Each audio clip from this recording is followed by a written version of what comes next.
El muro que no debía ser construido.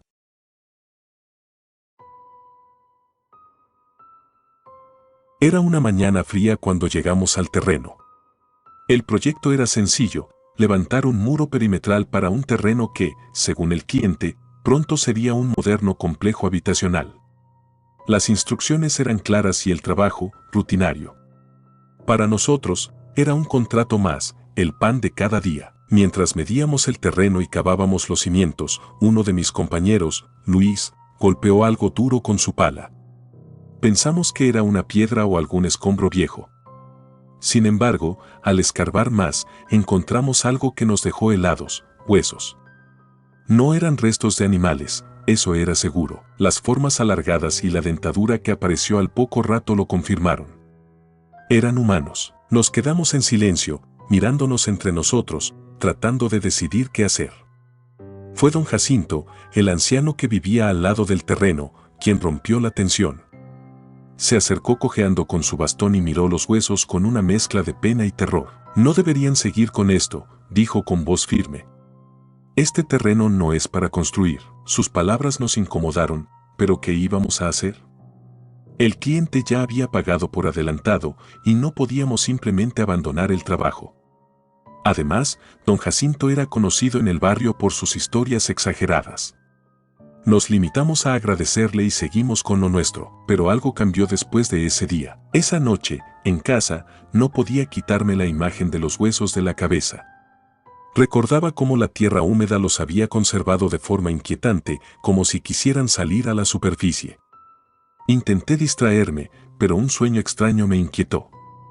Estaba en el terreno, solo, y escuchaba susurros. No podía entender las palabras, pero sentía su enojo. A la mañana siguiente, llegué al trabajo más cansado de lo habitual. Al parecer, no era el único. Luis y Miguel, otros dos albañiles del equipo, también se veían pálidos y nerviosos. ¿Alguien más no pudo dormir?, preguntó Miguel. Luis asintió, pero no quiso decir mucho más. Seguimos trabajando, aunque el ambiente se sentía pesado. Mientras levantábamos el muro, uno de los bloques de concreto cayó al suelo con un ruido seco, rompiéndose en pedazos. No era común que eso sucediera, pero lo dejamos pasar. Al tercer día, las cosas empeoraron. Mientras mezclábamos el cemento, notamos que la consistencia no era la correcta. Lo preparamos una y otra vez, pero el resultado siempre salía mal. Miguel, frustrado, comenzó a maldecir en voz alta, y fue entonces cuando escuchamos algo extraño, un gemido, largo y bajo, que parecía venir del terreno. ¿Escucharon eso?, preguntó Luis, deteniéndose a mitad del trabajo. Nos miramos, tratando de encontrar una explicación lógica, pero nadie dijo nada. Decidimos seguir, intentando ignorar el escalofrío que nos recorría la espalda. Esa misma tarde, mientras colocábamos los bloques, Miguel tropezó y cayó en una zanja. Gritó de dolor, y cuando lo sacamos, vimos que tenía una profunda herida en la pierna. La pala que habíamos usado para cavar estaba enterrada en el suelo, afilada como una navaja. Don Jacinto apareció nuevamente esa tarde, observándonos desde la distancia. Cuando le preguntamos si necesitaba algo, solo respondió: «Aún están a tiempo de parar». Quise confrontarlo, pedirle que dejara de asustarnos, pero algo en su mirada me detuvo. Era como si supiera algo que nosotros no entendíamos. Esa noche, tuve otro sueño. Esta vez, estaba dentro de una especie de fosa, rodeado de huesos.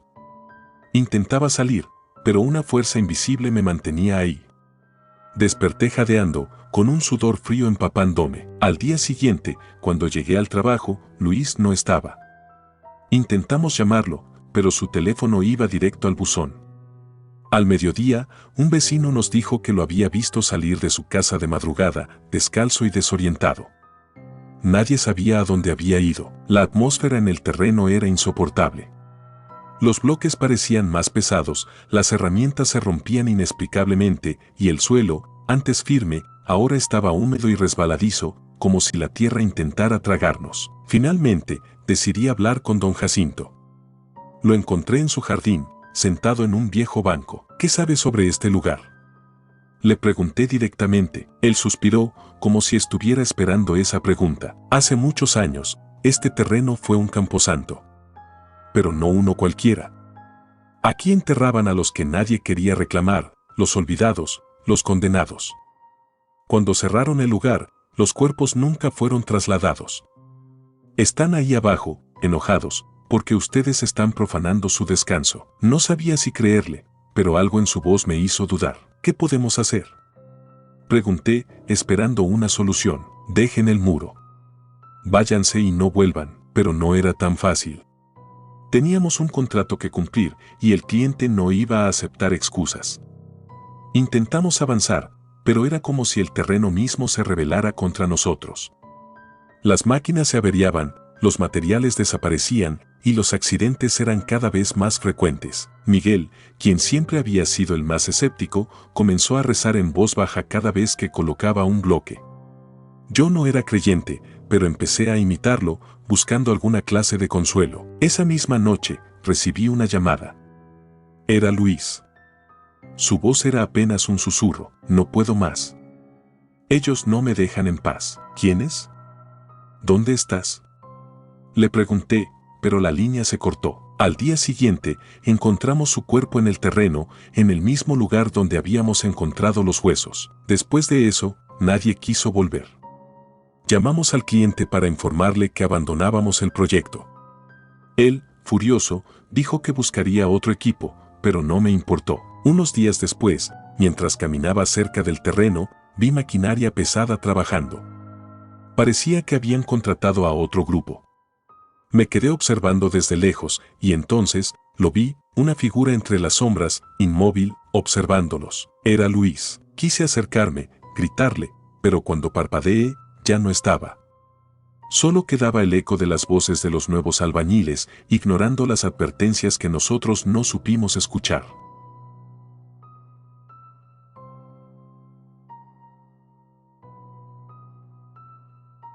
El cementerio bajo los cimientos.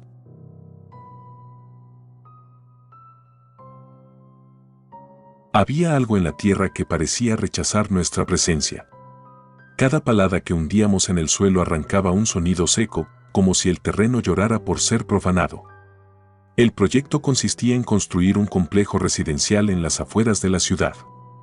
Nada del otro mundo, solo otro paso en el imparable avance del concreto. Yo trabajaba como encargado de la obra, un trabajo que me gustaba por la rutina y el esfuerzo físico. Pero esa mañana, las cosas cambiaron. Estábamos cavando los cimientos cuando uno de los obreros, Joaquín, me llamó con urgencia. Al acercarme, vi que había algo extraño en la pala que sostenía. Era un hueso. ¿Es de animal, no? Pregunté, intentando sonar casual. Joaquín negó con la cabeza y apuntó al suelo. Había más huesos. Blancos, frágiles y demasiados para ser de un solo cuerpo. Decidí llamar al arquitecto y al supervisor. Un grupo de hombres con trajes llegaron horas después, junto con un equipo de arqueólogos. Nos ordenaron detener la obra temporalmente, lo que no me sorprendió. Pero lo que encontraron fue algo que ni ellos pudieron explicar, una tumba colectiva, cuerpos apilados, casi fundidos con la tierra. Algunos llevaban objetos rudimentarios, como si hubieran sido enterrados apresuradamente. Alguien mencionó que podría tratarse de un entierro antiguo, quizás de tiempos coloniales. Pero, en el fondo, todos sentíamos que había algo mal. 2 días después, nos permitieron retomar la obra. La empresa estaba perdiendo dinero y había presionado para que los cuerpos fueran trasladados. Pero no pasaron muchas horas antes de que comenzaran los problemas. Primero, fueron los accidentes. Herramientas que se caían de las alturas, vehículos que no respondían bien y casi aplastaban a los obreros, e incluso un colapso parcial en una de las zanjas. Los hombres empezaron a murmurar entre ellos, diciendo que el terreno estaba maldito. Luego vinieron las visiones. Yo fui el primero en notarlo. Durante una noche de inspección, mientras revisaba los planos, escuché un llanto. Al principio, pensé que alguien había dejado un radio encendido. Pero el sonido era demasiado claro, demasiado humano. Seguí el ruido hasta llegar a uno de los cimientos principales. El llanto cesó de golpe y en su lugar escuché un susurro. No sigas. Me di la vuelta, esperando encontrar a alguien, pero no había nadie. Solo el frío viento que soplaba desde las colinas cercanas. Intenté ignorarlo, convenciéndome de que el cansancio me estaba jugando una mala pasada. Pero al día siguiente, uno de los obreros, Mario, dejó caer su pala y salió corriendo de la obra. «Vi algo», gritó mientras se alejaba. Allí, entre las sombras, intenté calmarlo, pero Mario no volvió. Y no fue el único. Los trabajadores hablaban de figuras que se movían entre los cimientos durante la noche, de voces que les llamaban por su nombre y de una sensación constante de ser observados. Incluso Joaquín, el más escéptico de todos, admitió que algo raro estaba pasando. «Anoche escuché risas», me confesó mientras fumaba un cigarrillo durante el descanso. Risas de niños. Eso me heló la sangre. Los niños siempre habían sido un símbolo de inocencia para mí, pero en ese contexto, la idea de escuchar sus risas en un sitio como este era aterradora. La tensión creció tanto que los rumores llegaron hasta el supervisor. Pero, en lugar de detener la obra, nos envió a un sacerdote para bendecir el terreno. El hombre llegó con una sonrisa nerviosa y una Biblia desgastada. Murmuró unas oraciones, roció agua bendita y se marchó rápidamente. Esa misma noche, soñé con el cementerio. Pero esta vez, los cuerpos no estaban enterrados. Estaban de pie, observándome. Mi curiosidad pudo más que mi miedo. Decidí investigar el terreno por mi cuenta. Fui al archivo municipal para buscar registros antiguos de la zona. No me tomó mucho tiempo encontrar lo que buscaba. El terreno había sido un hospital durante el siglo XIX, en medio de una epidemia. Sin suficientes recursos para tratar a los enfermos, muchos murieron y fueron enterrados en fosas comunes. Pero lo que más me inquietó fue un párrafo en un viejo informe médico. Los pacientes comenzaron a hablar de figuras que venían por ellos durante la noche. Susurros que les decían que no debían resistirse. Esa descripción coincidía demasiado con lo que estábamos experimentando en la obra. Volví al lugar con la intención de contarles a los demás lo que había encontrado, pero cuando llegué, el ambiente era diferente. Había un silencio inquietante, como si la tierra misma estuviera conteniendo la respiración. Esa noche, decidí quedarme en el terreno para entender qué estaba pasando realmente. Me escondí en una de las casetas de herramientas, armado con una linterna y un cuchillo, aunque no sabía contra qué podría defenderme con eso. A medianoche, el viento se levantó, arrastrando consigo un extraño olor a tierra húmeda. Fue entonces cuando las vi, sombras que se movían entre los cimientos, más claras que cualquier ilusión. Salí de la caseta, decidido a enfrentarlas. Pero en cuanto me acerqué, escuché una voz detrás de mí. «No debiste construir aquí». Me giré y vi a una figura. No era un obrero ni alguien del equipo. Era un hombre con ropas antiguas, el rostro desfigurado por cicatrices y los ojos vacíos, como si estuvieran llenos de nada. «Este lugar no es para ustedes», continuó.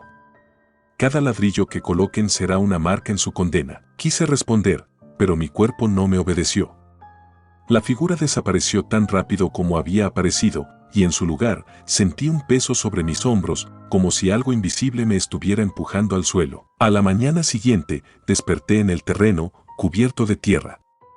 No recordaba cómo había llegado allí, pero sabía una cosa: no podíamos seguir con la construcción. Reuní a los trabajadores y les conté lo que había investigado.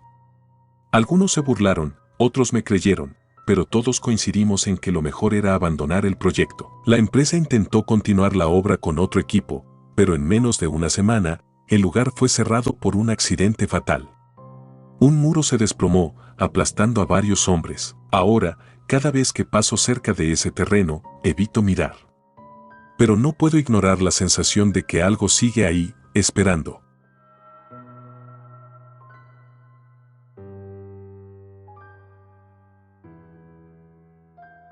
Muerte en el andamio.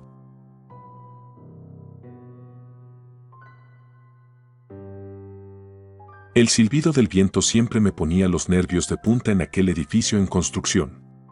Había algo extraño en la forma en que el aire atravesaba las vigas y los andamios, como si arrastrara consigo secretos que nadie más quería escuchar. Desde el primer día en que puse un pie en esa obra, supe que no sería como las demás. Todo comenzó un lunes, temprano, cuando el capataz reunió al equipo. Había un vacío palpable entre nosotros, un silencio incómodo que nunca antes había sentido en ningún trabajo. El motivo era claro: unos días antes, un compañero, Omar había caído desde el andamio más alto y muerto al instante. Nadie lo vio caer. Solo se escuchó un golpe seco y, cuando los demás se acercaron, su cuerpo estaba en un charco de sangre al pie de la estructura. Dicen que fue un accidente, que el arnés no estaba bien asegurado. Sin embargo, entre murmullos, comenzaron a surgir historias de que algo había empujado a Omar. Yo no soy de los que creen en esas cosas, pero el ambiente estaba tan cargado que incluso el aire parecía más pesado. La dirección nos obligó a retomar el trabajo de inmediato, el proyecto debía continuar. Así que, ese lunes, con un poco de miedo y muchas dudas, volví al andamio donde había ocurrido todo. Esa noche, el turno se extendió más de lo usual. Algunos problemas con las medidas retrasaron el avance y el capataz decidió que debíamos quedarnos hasta corregirlos. Me encontraba en uno de los pisos superiores, ajustando unas vigas, cuando lo vi. Fue un destello al principio, como un movimiento fugaz en el rabillo del ojo. Giré la cabeza rápidamente, pero no había nadie. Solo el vacío oscuro de la estructura inacabada y las luces débiles de los reflectores que apenas iluminaban el lugar. ¿Hay alguien ahí?, pregunté, aunque sabía que ninguno de mis compañeros podía estar cerca, estaban abajo. No hubo respuesta. Pero, justo cuando iba a regresar al trabajo, algo llamó mi atención. En la plataforma más alta del andamio, vi una silueta.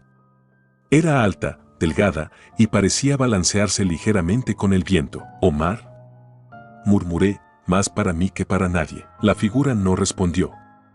Solo permaneció ahí, inmóvil, como si estuviera observándome. Parpadeé, y en un instante, ya no estaba. Al día siguiente, no mencioné nada. No quería que mis compañeros pensaran que me estaba volviendo loco. Pero mientras tomábamos un descanso, escuché como algunos hablaban en voz baja sobre haber visto lo mismo. Lo vi anoche, decía uno de ellos, un joven que apenas llevaba unas semanas en la obra. Estaba ahí, en el andamio.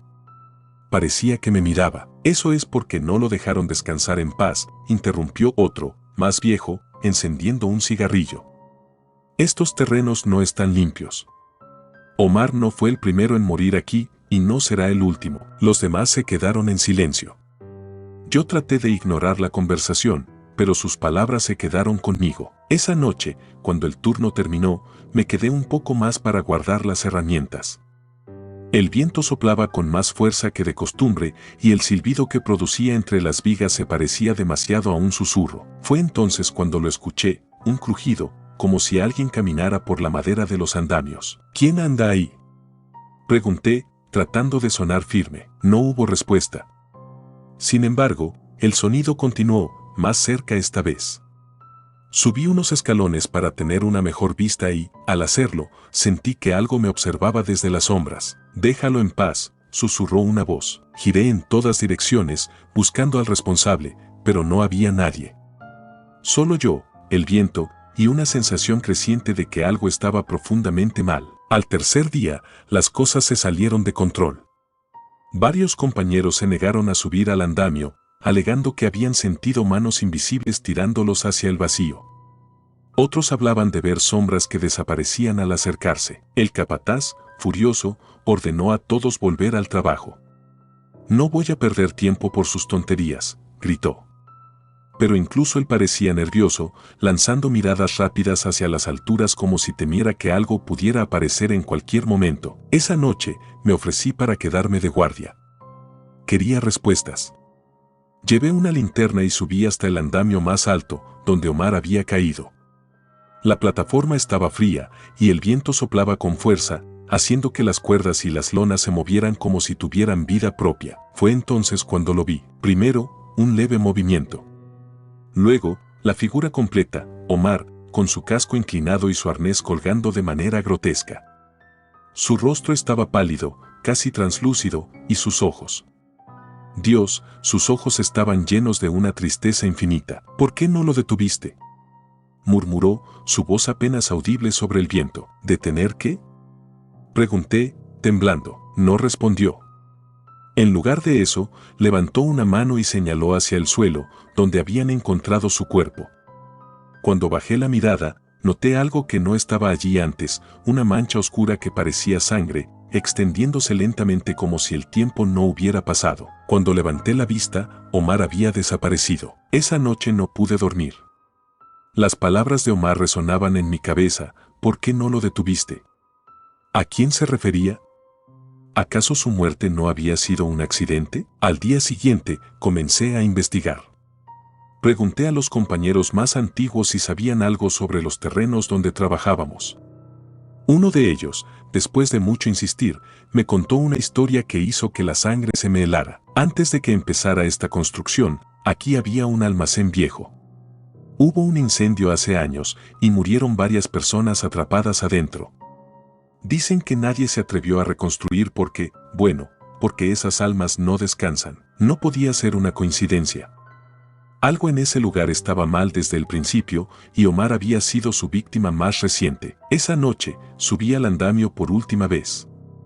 Llevé una vela y la encendí en el lugar donde Omar había caído. No sé qué pasó contigo, pero prometo que encontraré la verdad, dije en voz baja. El viento se detuvo por un momento y en ese silencio sentí una extraña calma, como si alguien hubiera escuchado mis palabras. Al día siguiente, llevé mis sospechas al capataz. Le exigí que revisara los registros de seguridad y, después de mucha presión, accedió. Lo que encontramos fue impactante, el arnés de Omar no había fallado por accidente. Alguien lo había manipulado. No pasó mucho tiempo antes de que el responsable fuera identificado.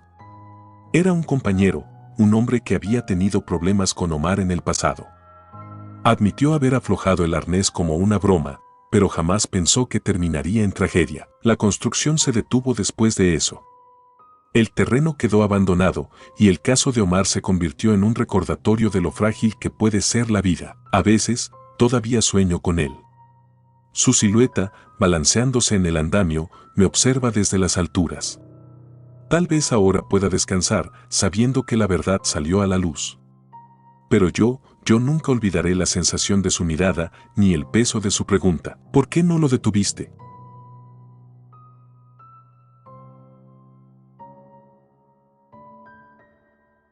El pozo bajo tierra.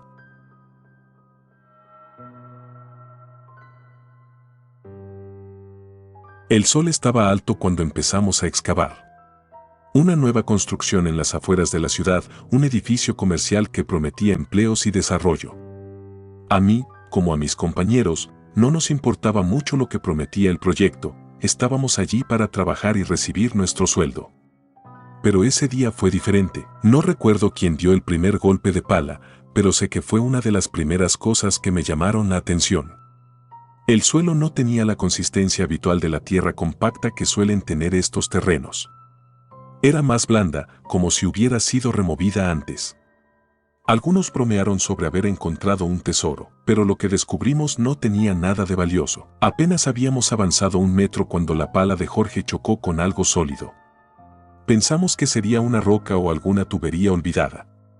Jorge, con su usual entusiasmo, golpeó el objeto varias veces hasta que lo limpiamos lo suficiente como para ver de qué se trataba.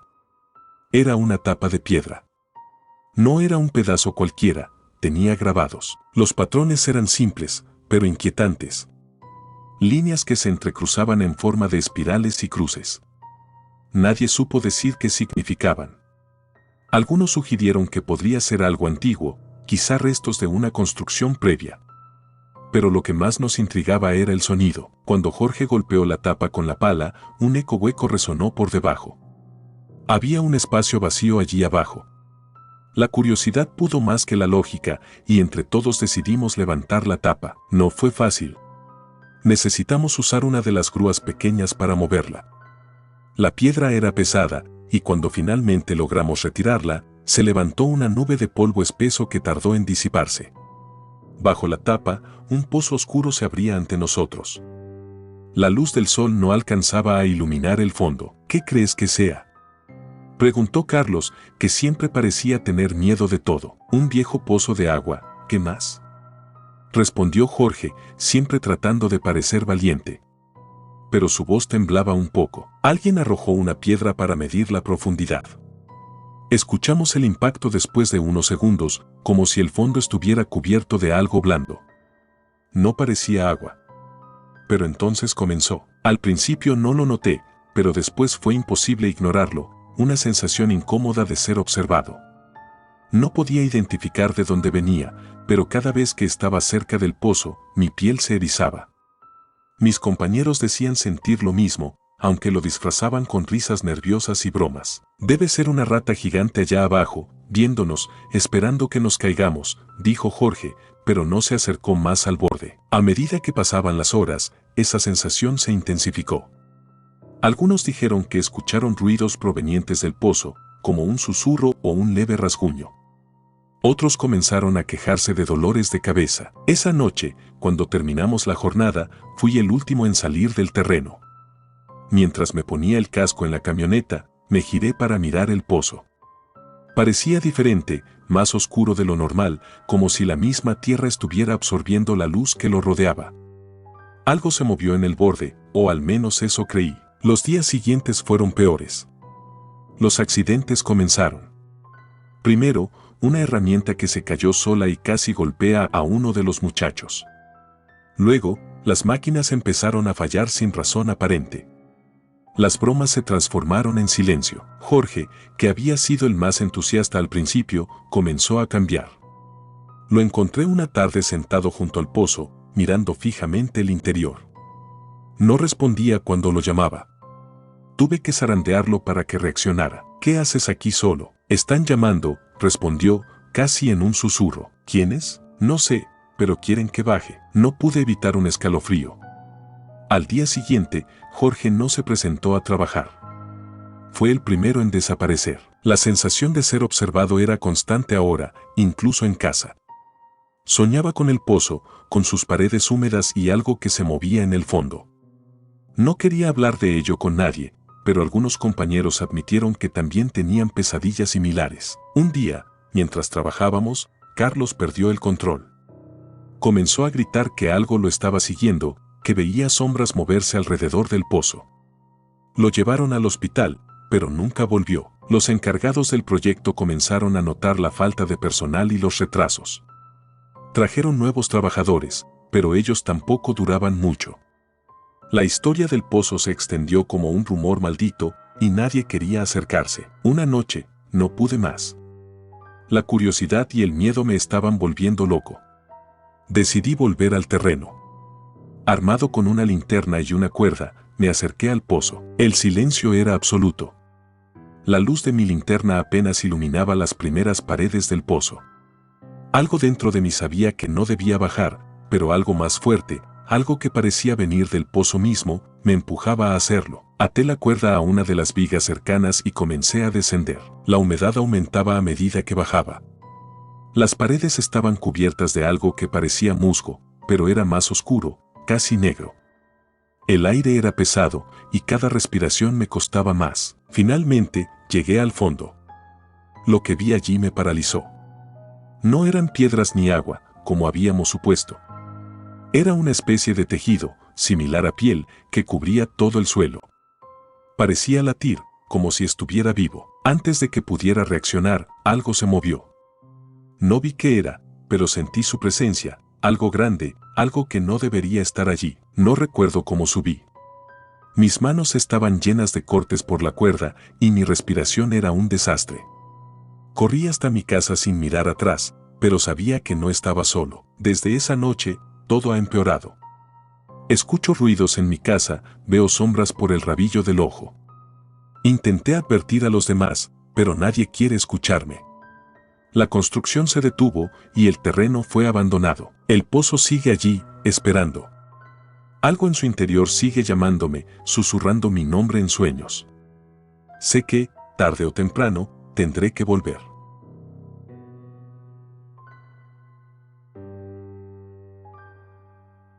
Gracias por tomarse el tiempo de escuchar nuestros relatos de terror, espero y haya sido de su agrado. Si te gustan los relatos de terror, apóyanos a darle like y compartiendo, o haciendo un comentario, ya que eso nos ayudaría a la mejora continua. Si aún no estás suscrito o suscrita, los invito a que lo hagan para que no se pierdan de los mejores relatos de terror de Lamentos de la Noche. Gracias por el apoyo y buena vibra.